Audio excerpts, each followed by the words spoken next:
नमस्कार साथियों, जिंदगी में हम कई बार ऐसा सोचते हैं कि हमें धर्म की सेवा के लिए, जन कल्याण की सेवा के लिए कुछ अच्छा कार्य करना चाहिए, लेकिन पता नहीं क्यों हम अपने आप ऐसी बाउंड्रीज क्रिएट कर लेते हैं अपने आसपास कि अभी परिवार की जिम्मेदारियां हैं, बच्चे छोटे हैं, तो इसलिए अभी कुछ समय हमें रुकना चाहिए। लेकिन एक्चुअली ऐसा नहीं है। अगर हमारे मन में कुछ कोई जज्बा है, कोई काम करने के लिए हमें कोई इंस्पिरेशन मिलती है, तो शायद हमें उसे शुरू कर देना चाहिए।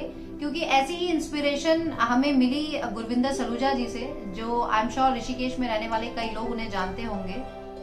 इन्होंने एक आश्रम की स्थापना की जिसका नाम माँ आद्या कात्यायनी ज्ञान करतार के नाम से ये आश्रम स्थापित हुआ है। और यहाँ पर अंदर माँ आद्या कात्यायनी का बहुत ही सुंदर भव्य मंदिर भी है, जिसमें रोज यहाँ पर भजन कीर्तन भी होते ही रहते हैं। और अगर आप आध्यात्म से जुड़े हैं तो इन्होंने ये आपके लिए शायद परफेक्ट जगह है, क्योंकि यहाँ पर आपके लिए अकोमोडेशन भी प्रोवाइड की जाती है और बहुत सुंदर रूम है इनके पास, एसी नॉन एसी, बहुत ही कम बजट में। तो यहाँ पर आकर आप अपने आध्यात्म में की जो खोज कर रहे हैं उसके लिए आप यहाँ आकर योगा मेडिटेशन अगर आप करना चाहते हैं वो भी आप कर सकते हैं, और साथ ही जन कल्याण के लिए अगर आप कुछ करना चाहते हैं तो वो यहाँ आकर आप बहुत ही अच्छे से कर सकते हैं। आइए देखते हैं और क्या इन्होंने यहाँ पर रहकर क्या इंस्पिरेशंस इनको मिली और किस तरह से इन्होंने, क्योंकि हमने सुना है इन्होंने बच्चों के लिए एक फ्री स्कूल भी शुरू किया हुआ है और एक गौशाला भी शुरू की गई है। तो मिलते हैं और बात करते हैं इस बारे में, किस तरह से उन्हें ये प्रेरणा मिली ये सब शुरू करने की। आए हैं ऋषिकेश की एक ऐसी जगह है, अनदेखी जगह, जो बहुत सारे लोगों ने, आई एम श्योर ऋषिकेश के ही काफ़ी लोगों को इसके बारे में नहीं पता होगा। हम खड़े हैं अभी दयानंद आश्रम के सामने। ये सभी को पता है क्योंकि बहुत फेमस है, कुछ ना कुछ एक्टिविटीज़ यहाँ पर होती रहती हैं। साथ में ही स्वतंत्रतानंद आश्रम है यहाँ पर, जहाँ पर हमेशा मोजी बाबा आते हैं और यहाँ पर उनका सत्संग चलता है, तो बहुत भीड़ होती है यहाँ पर। लेकिन आज हम जिसके बारे में बात कर रहे हैं उसके बारे में काफ़ी कम लोग जानते हैं। ये माँ कात्यायनी, आद्या कात्यायनी जिनका नाम है पूरा, ये उनका मंदिर है यहाँ पर।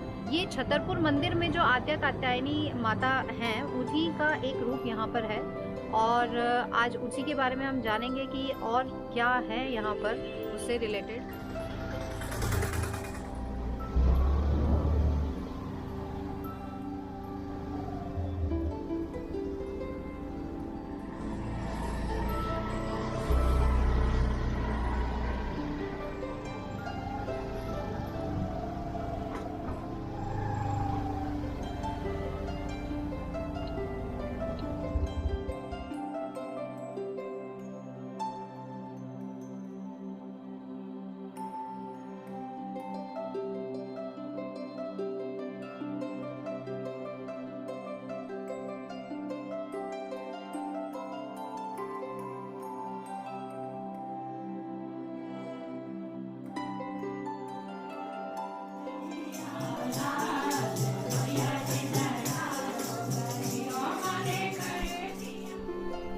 आज ये हमारे लिए बहुत ही शुभ दिन हम कहेंगे, क्योंकि इतने अच्छे आज हमें दर्शन हो रहे हैं माँ के। और हमें सच में पता नहीं था, हम इतने सालों से ऋषिकेश में हैं लेकिन हमें पता ही नहीं है कितना सुंदर मंदिर भी है यहाँ पर। तो इस मंदिर के जो संस्थापक हैं मिस्टर एंड मिसेस सलूजा, आज हम उनसे बात करेंगे कि कैसे ये प्रेरणा मिली कि ये मंदिर की स्थापना यहाँ पर की जाए। कुछ बताएं आप हमें। ऐसे है, एक तो ऋषिकेश से हमारा प्यार 1964 से है। पिताजी यहाँ पे 1964 से आते थे। वो कैंसर पेशेंट थे। डॉक्टर की एडवाइस के ऊपर वो यहाँ पे आना शुरू हुए गर्मियों में। तो गर्मियों में वो 3 महीने यहाँ रहते थे। तो ये चलता रहा। गंगा जी के उस साइड मस्तराम बाबा जी थे जहाँ पे वो आया करते थे और रुकते थे, और ये चलता रहा सारा। 1988 में बाबा जी ने शरीर छोड़ दिया। तो माता जी हमारे पहले चले गए 1986 में, बाबा जी ने 88 में शरीर छोड़ दिया। पिताजी इस चीज़ के लिए थोड़े उदास हो गए। तब हमने सोचा कि इनका दिल बदलने के लिए हम ऋषिकेश में ही कुछ स्थान बना दें, आश्रम, जिसमें पिताजी देखा करें और जो लोग आए उनको फ्री अकोमोडेशन दें। ये 91 में हमने ज़मीन खरीदी, लेकिन समहाउ 92 फरवरी में पिताजी का देहांत हो गया, जिसके कारण ये प्रोजेक्ट फिर रुक गया। मैं दिल्ली में छत्रपुर मंदिर की जुड़ा हुआ हूँ, बाबा जी के पास जाया करता था। तो मैंने बाबा जी से वैसे ही 95 में बात की कि बाबा जी ऐसे ऐसे मैं ऋषिकेश में मंदिर बनाना चाहता हूँ, तो मैं किस चीज़ का बनाऊँ? तो बाबा जी कहने लगे माँ कात्यायनी को ले जाओ ना, क्योंकि माँ का स्थान पहाड़ है और ऋषिकेश पहाड़ है, तो इसलिए आप माँ कात्यायनी। बस तभी से हमने निश्चय कर लिया कि हम माँ कात्यायनी का भवन बनाएंगे, और फिर वो चलता रहा। ये हमने परमिशंस ली सारी, तो ये परमिशन में काफ़ी समय लग गया। तो इसकी स्थापना किस वर्ष में हुई? 2013 में। अच्छा, 2000 वर्ष बाढ़ आई थी? हाँ जी, बाढ़ आई थी, और बाढ़ तो पहले आ गई। हमने इसको प्रबोधनी काशी 2013 में इसकी स्थापना की। जी जी। मूर्ति वगैरह सब आ गई थी पहले।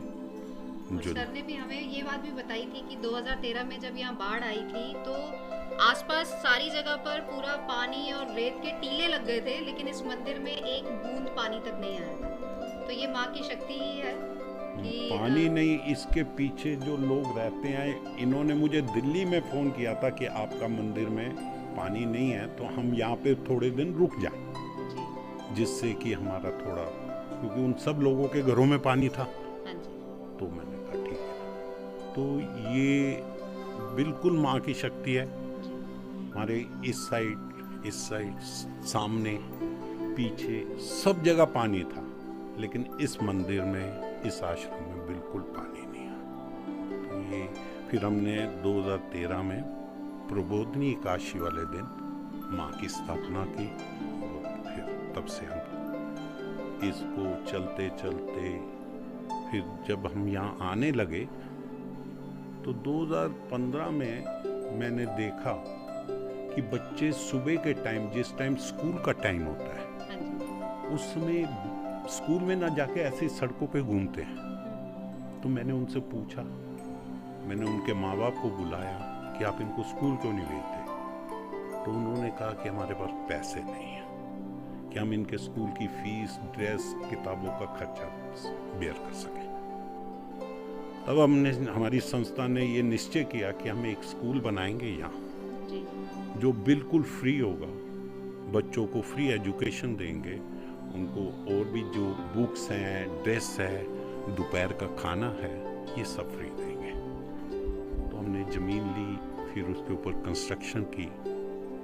14 सितंबर 2018 को हमने उस स्कूल को 37 बच्चों के साथ शुरू किया। आज उस स्कूल में 120 बच्चे हैं, जिनको हम फ्री एजुकेशन देते हैं। साल में 2 ड्रेस देते हैं, एक समर, एक विंटर ड्रेस में उनको स्वेटर दिया जाता है, टोपी दी जाती है, गरम शर्ट, गरम ट्राउज़र और सॉक्स गरम, तो ये सब चीज़ दी जाती है। बुक्स उनको फ्री देते हैं, दोपहर में खाना देते हैं। तो इस तरीके से आज स्कूल चल रहा है, और हम हर साल अप्रैल में 50 बच्चों को एडमिशन देते हैं। और हमने एक गौशाला के बारे में भी सुना है। हाँ। वो भी आपने शुरू की थी। हमारे पास एक गौशाला है, यहाँ पीछे ही है, इसके थोड़ी दूर। हाँ, हमने एक गाय से शुरू की थी।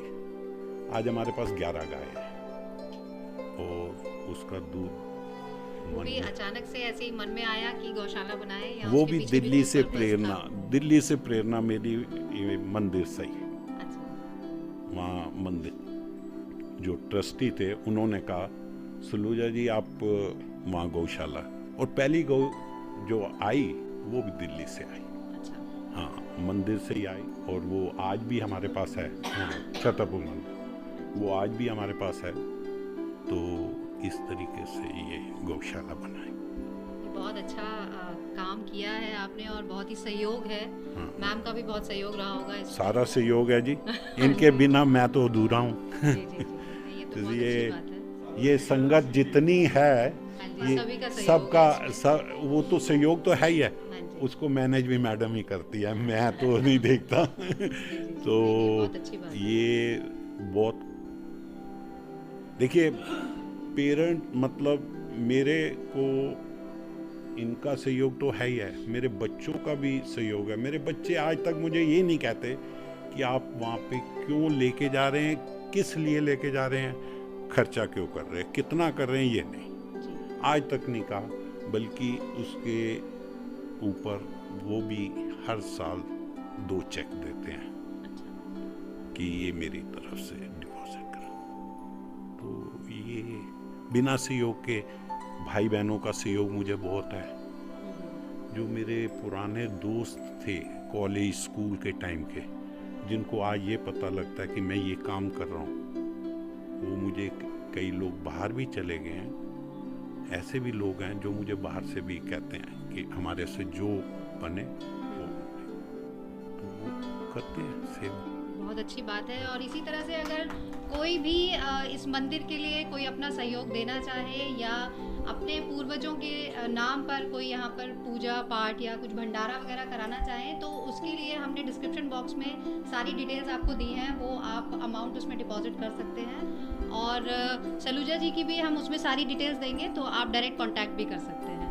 थैंक यू सो मच, बहुत अच्छा लगा यहाँ आकर, और माता रानी की बस कृपा बनी रहे सब पर। बोल साचे दरबार की जय, बोल साचे दरबार की जय।